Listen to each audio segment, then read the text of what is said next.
মধুচক্রের হদিশ মিলল নবান্নের পাশেই কাছেই থাকা একটি হোটেলে বসত মধুচক্রের আসর। গোপন সূত্রে খবর পেয়ে সেই হোটেলে অভিযান চালায় হাওড়া সিটি পুলিশ। হোটেল থেকে হাতে নাতে গ্রেফতার করা হয় 5 মহিলা সহ 12 জনকে। এই ঘটনার সঙ্গে আরও কেউ যুক্ত কিনা তা খতিয়ে দেখছেন তদন্তকারীরা। শুক্রবার দুপুরে আচমকাই হাওড়ার শিবপুরের নবান্নর বাসস্ট্যান্ডের কাছে শরৎ চ্যাটার্জি রোডের একটি হোটেলে হানা দেয় পুলিশ।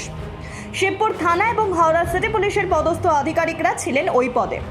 পুলিশ সূত্রে খবর, ধৃতদের জিজ্ঞাসাবাদ করা হচ্ছে।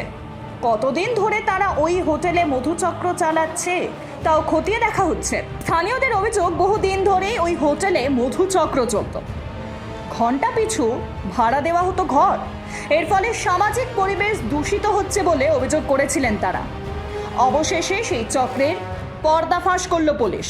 পুলিশ সূত্রে জানা গিয়েছে, রাজ্যের প্রত্যন্ত গ্রামগুলিতে এখনো মানব পাচার চক্র সক্রিয়। দরিদ্র পরিবারের কিশোরীদের কাজের প্রলোভন দেখিয়ে কলকাতায় নিয়ে এসে যৌন ব্যবসাকারীদের হাতে তুলে দেয় পাচারকারীরা।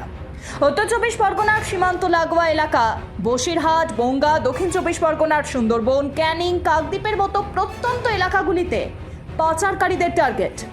বাংলাদেশের সঙ্গেও এদেশের একটা বড় চক্র কাজ করে।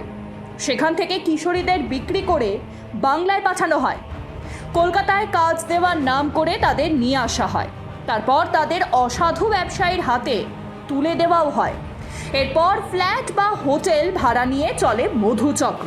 তবে রাজ্যের প্রশাসনিক ভবন নবান্ন, যেখানে সবসময় হাই অ্যালার্ট জারি থাকে, সেখানে নিরাপত্তার বেড়াজাল এড়িয়ে কিভাবে হোটেলের ভিতরে ঘন্টা পিছু ঘর ভাড়া দিয়ে মধুচক্র চলছিল তা নিয়েই যে এবার উঠছে প্রশ্ন।